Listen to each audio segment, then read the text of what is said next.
Praise the Lord कलीसिया। मैं दिव्या आप सभी का स्वागत करती हूँ परमेश्वर की जीवित हजूरी में। और मैं विश्वास करती हूँ कि मेरे मसीही भाई बहन जहाँ कहीं भी हैं परमेश्वर में बहुत ही आनंदित और ब्लेस्ड हैं। हालेलुया। मेरे प्रियो, हम सब परमेश्वर से बहुत प्यार करते हैं और हम परमेश्वर के साथ जुड़ना भी चाहते हैं।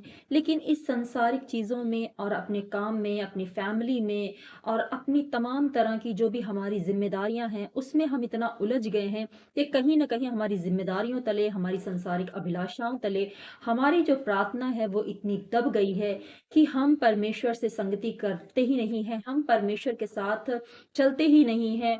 और फिर जब हम परमेश्वर के साथ प्रार्थना करते भी हैं तो बस पूरे दिन हम अपने काम पर जाते हैं, थके हारे घर आते हैं।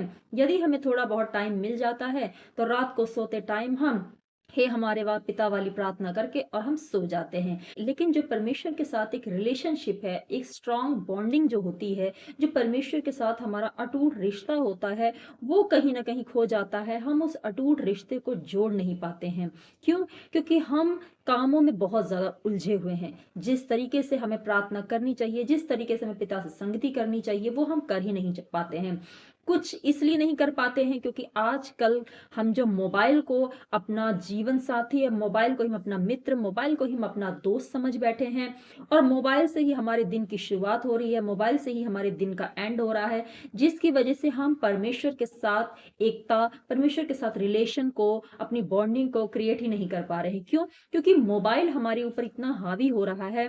हम पूरा पूरा दिन रील को स्क्रॉल करने में निकाल देते हैं, हम पूरा पूरा दिन कॉमेडी शो देखने में, फिल्में देखने में निकाल देते हैं, गप्पे मारने में निकाल देते हैं, दोस्तों के साथ पार्टी करने में या कहीं घूमने फिरने में निकाल देते हैं, अपने काम धंधे में निकाल देते हैं। लेकिन हम परमेश्वर के साथ बैठकर संगति नहीं कर पाते, हम परमेश्वर के साथ बैठकर प्रार्थना नहीं कर पाते हैं।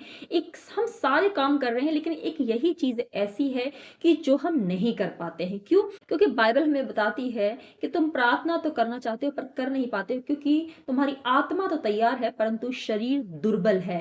तुम्हारा शरीर जो है वो इतना हावी हो गया है कि तुम प्रार्थना कर ही नहीं पाते हो।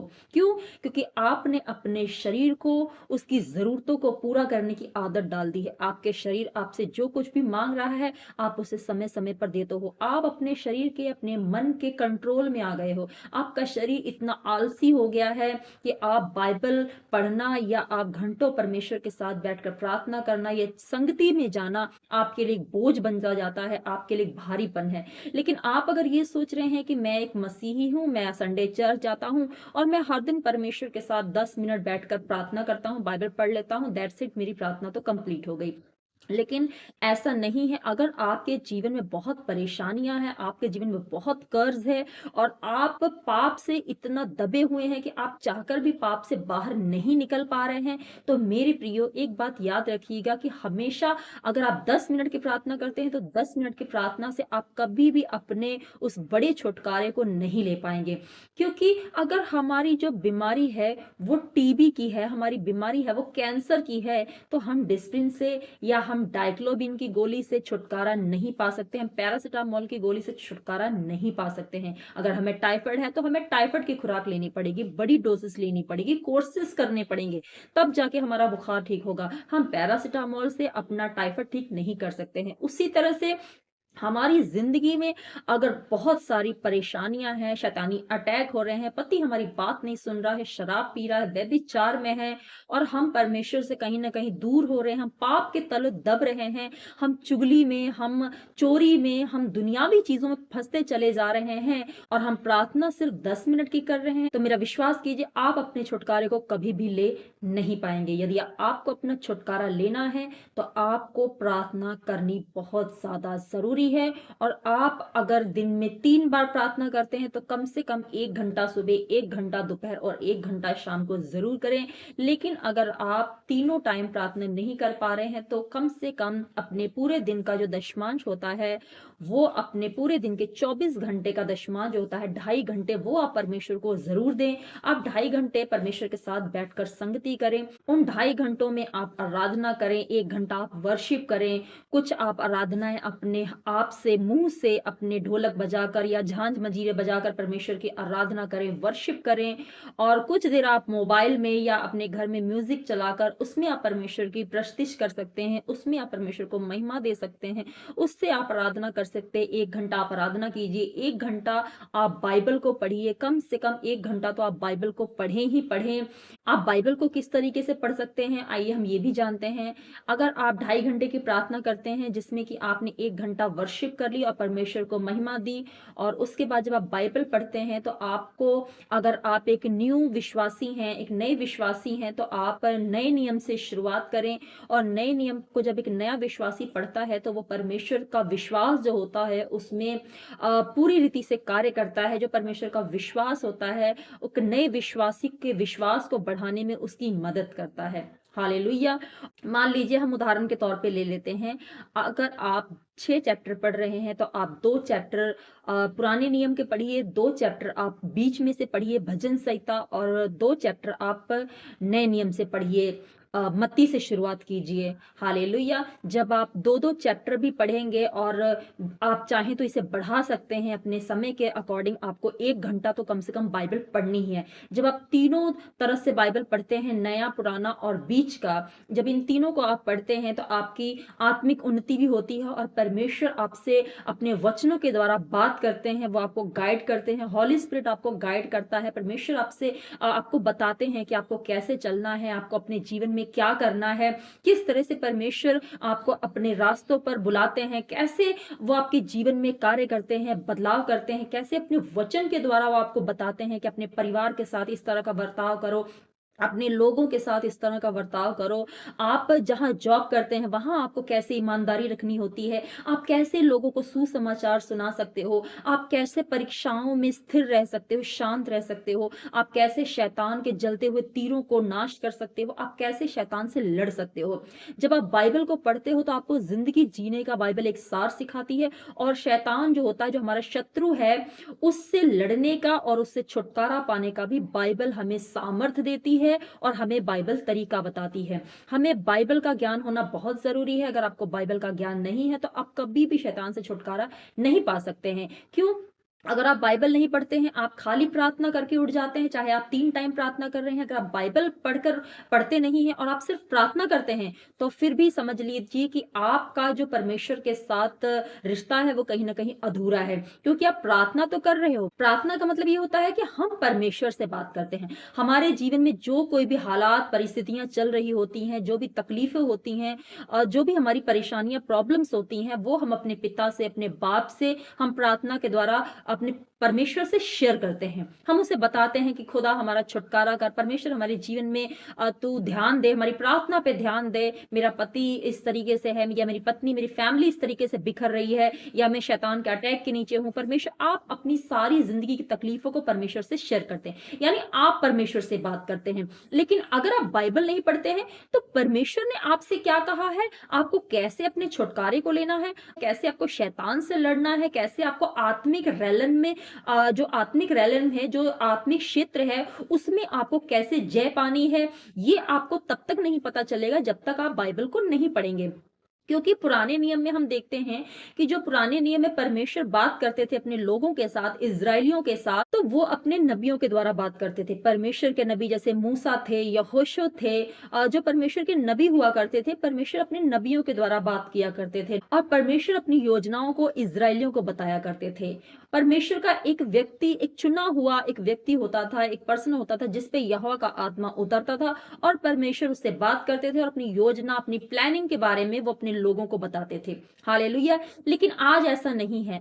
आज परमेश्वर आपसे इस बाइबल के द्वारा बात करते हैं। ये जो बाइबल है ये हमारे लिए इतनी ज्यादा जरूरी है। ये आपकी एक मेडिसिन है, एक दवा है। अगर आप बीमार हो तो ये एक दवा है, अगर आप टूटे हुए हो तो ये आपका एक सहारा है, अगर आप आत्मिक जिंदगी में कमजोर हो तो ये आपका एक आत्मिक बल है। हालेलुया। तो मेरे प्रियो, अगर आप बाइबल पढ़ते हो तो परमेश्वर आपसे बात करता है इस वचन के द्वारा। क्योंकि आज कोई नबी नहीं है, आज यीशु मसीह के आने के बाद हर एक जन परमेश्वर का याजक है, परमेश्वर का जो नबी है और परमेश्वर का बेटा है। उसे किसी भी विशेष व्यक्ति के पास जाकर परमेश्वर की आवाज सुनने की जरूरत नहीं है। वो सिर्फ ये बाइबल पढ़े, परमेश्वर इस बाइबल के द्वारा उससे बात करते हैं। मैंने समझाया आपको कि जब हम प्रार्थना करते हैं तो हम परमेश्वर से बात करते हैं, लेकिन जब हम बाइबल पढ़ते हैं तो परमेश्वर हमसे बात करता है। तो इससे क्या है, इससे हमारी बॉन्डिंग स्ट्रांग होती है। परमेश्वर आपसे क्या कह रहा है, आप परमेश्वर से क्या कह रहे हैं, ये एक दूसरे की बातचीत है। और उसके बाद जब आप वचन को पढ़ते हैं तो परमेश्वर आपसे वचन के द्वारा बात करता है कि सच्चाई के मेल के जूते पहन ले, विश्वास की ढाल ले ले। इस तरीके से परमेश्वर आपको बताता है, गाइड करता है। हॉली स्पिरिट आपको गाइड करता है। आपको परमेश्वर अपने पवित्र आत्मा के 9 फलों से, 9 वरदानों से आपको ब्लेस करता है, भरता है, और आप धीरे-धीरे अपनी आत्मिक जिंदगी में ऊंचाइयों पर जाते हैं और आप अपने छुटकारे के नजदीक होते हैं और एक दिन अपने छुटकारे को भी ले लेते हैं। लेकिन यदि आप खाली प्रार्थना करके उठ जाते हैं या सिर्फ आप थोड़ी सी 10 मिनट की बाइबल पढ़ के उठ जाते हैं, जल्दबाजी में है, तो आपको समझ में ही नहीं आएगा कि परमेश्वर ने क्या कहा है, आखिर वचन का मतलब क्या है। आप जब बाइबल पढ़ें तो उस पे मनन करें, उस पर ध्यान लगाएं, उसको रात में शांति में पढ़ें, अकेले में पढ़ें, भीड़ भाड़ में ना पढ़ें कि आपके बच्चे चिल्ला रहे हैं, आपका पति चिल्ला रहा है, आपकी सास चिल्ला रही है, या आप ऑफिस में हैं, आप लंच के टाइम पे थोड़ी देर बाइबल पढ़ रहे हैं और आपके जो क्लीक हैं, जो आपके दोस्त हैं, वो आपको डिस्टर्ब कर रहे हैं। तो ऐसी जगह पे आप बाइबल को ना पढ़ें। ताकि बाइबल पढ़ने का मतलब क्या है कि हम जो कुछ भी परमेश्वर से सुनते हैं उसे हम ऑब्जर्व करते हैं और अपनी लाइफ में उसे फिर हम फॉलो करते हैं। लेकिन जब आप जल्दबाजी में बाइबल को पढ़ेंगे तो आपको समझ में नहीं आएगा कि आखिर मैंने बाइबल जो पढ़ी है उसमें क्या लिखा है, परमेश्वर ने मुझसे क्या बात की है। और जल्दी वाली आत्मा में परमेश्वर बात भी नहीं करते हैं। परमेश्वर के साथ बात करने के लिए, आपको परमेश्वर की आवाज को सुनने के लिए आपको शांत चाहिए, ठहरने, आपको अपनी आत्मा को ठहराव देना पड़ेगा, आपको ठहरना पड़ेगा। आपको भीड़-भाड़ भागना नहीं है। हालेलुया! तो मेरे प्रियो, आप समझ गए होंगे कि बाइबल पढ़ना और प्रार्थना करना हमारे लिए क्यों ज़रूरी है। अगर आप सिर्फ प्रार्थना करके उठ जाते हैं, बाइबल नहीं पढ़ते हैं, तो यानी परमेश्वर की आप योजनाओं को, उसकी प्लानिंग को आप समझ नहीं पाओगे, शैतान से कैसे लड़ना है आप समझ नहीं पाओगे। और अगर आप सिर्फ बाइबल पढ़ते हो, प्रार्थना नहीं करते हो, तो ये भी आपकी अधूरी प्रार्थना मानी जाएगी। तो आपको एक संपूर्ण प्रार्थना करने के लिए, परमेश्वर की योजना को, प्लानिंग को समझने के लिए आपको कंटिन्यू 2 से ढाई घंटे तक आपको परमेश्वर के साथ संगति करनी है। हालेलुया! क्योंकि बाइबल का ज्ञान होना बहुत जरूरी है। बाइबल में लिखा हुआ है, परमेश्वर के वचन में ये लिखा है कि जो लोग मेरा ज्ञान नहीं रखते हैं वो नाश हो जाते हैं। बाइबल में ऐसा लिखा है कि मेरी प्रजा मेरा ज्ञान ना होने से नाश हो गई है। मेरे प्रियो, बाइबल में ये कहीं नहीं लिखा है कि मेरी प्रजा शैतान के द्वारा नाश हो गई है। बाइबल में ये लिखा है कि मेरी प्रजा ज्ञान ना होने के द्वारा नाश हो गई है। तो आपको नाश नहीं होना है। आप परमेश्वर के, आप यीशु मसीह के चुने हुए बेटे और बेटियां हो। परमेश्वर ने आपके लिए लहू इसलिए नहीं बहाया है कि आप नाश हो जाएं। परमेश्वर ने आपके लिए लहू इसलिए बहाया है ताकि आप छुटकारे को पाएं, ताकि आप आत्मिक रेलम में, आत्मिक क्षेत्र में उन्नति को देखें, आपकी प्रार्थना का उत्तर आए, आप हीलिंग को, छुटकारे को देखें। तो ये तब होगा जब आप बाइबल पढ़ेंगे, प्रार्थना करेंगे, और इसके साथ साथ आपको विश्वास करना है। आपको ये विश्वास करना है कि जो बाइबल मैंने पढ़ी है, जो प्रार्थना मैंने की है, वो प्रार्थना ऊपर तक पहुंच गई है। हालेलुया! अगर आप विश्वास नहीं करते हैं तो बाइबल बताती है कि बिना विश्वास की जो प्रार्थनाएं होती हैं वो समुद्र के लहरों की तरह होती हैं, वो आती और जाती रहती हैं। तो मेरे प्रियो, अभी तक हमने ये सीखा है कि हमें रोज, हर दिन परमेश्वर के साथ संगति करनी चाहिए, हमें बाइबल पढ़नी चाहिए, हमें प्रार्थना करनी चाहिए। तो मेरे प्रियो, आशा करती हूँ कि आज आपने इस चीज को समझा है कि प्रार्थना और बाइबल पढ़ना हमारे जीवन में कितना इंपॉर्टेंट है। आगे मैं एक और वीडियो बनाऊंगी। अगली नेक्स्ट वीडियो जो मेरी होगी वो इसी टॉपिक पे होगी। बाइबल से हम देखेंगे। अभी तो मैंने सिर्फ आपको अपना तजुर्बा, अपना एक्सपीरियंस बताया है, जो मैं अपनी आत्मिक जीवन को जीती हूँ, जिस तरह से परमेश्वर ने मेरे आत्मिक जीवन में कार्य किया है, मैंने अपने हीलिंग, अपने छुटकारे को कैसे लिया है, मैंने आपसे वो अपना एक्सपीरियंस शेयर किया है। लेकिन अगली वीडियो में मैं आपको बाइबल के साथ ये प्रूव करूंगी और बाइबल के साथ ये बताऊंगी कि प्रार्थना करना हमारे जीवन में क्यों जरूरी है, और प्रार्थना हमारे जीवन में कितनी शक्तिशाली तरीके से कार्य करती है, और कैसे हमें दुष्ट आत्माओं से और बंधनों से छुड़ाती है। हालेलुया। मेरे प्रियो, आज का ये वीडियो यहीं तक है। अगर आपको ये वीडियो अच्छी लगी है तो आप इस वीडियो को ज़्यादा से ज़्यादा अपने दोस्तों तक भी शेयर करें, ताकि जो अपने आत्मिक जीवन में कमज़ोर है वो इस वीडियो को देखें और अपनी एक नई आत्मिक शुरुआत को करें, और परमेश्वर इसके लिए उन्हें भी बुद्धि और सामर्थ और बल दे, और आपको भी साथ में सामर्थ और बल दे, ताकि आप भी परमेश्वर के साथ हर दिन एकता कर सके, संगति कर सके, और परमेश्वर के साथ एक नई यात्रा में अपने छुटकारे के लिए, अपने जीवन में बहाली के लिए, बेदारी के लिए आप परमेश्वर के साथ एक बेहतरीन संगति को कर सकें। मैंने इस वीडियो को ज्यादा लंबा नहीं किया। मैं प्रार्थना के विषय में आपको थोड़ी थोड़ी चीजों को समझाती रहा करूंगी। बीच बीच में आप मेरी वीडियो पर, मेरे चैनल पर कंटिन्यू बने रहें। मैं अब लाइव भी आया करूंगी अब से। तो मेरे प्रियो, आज की जो वीडियो है वो यहीं तक है। यदि मेरे चैनल पर पहली बार आए हैं तो चैनल को सब्सक्राइब करें, बेल आइकन को प्रेस करें। मैं हर दिन ऐसी ही वीडियो लेकर आती रहती हूँ। तो आप सभी को मेरा जय मसीह की। God bless you all.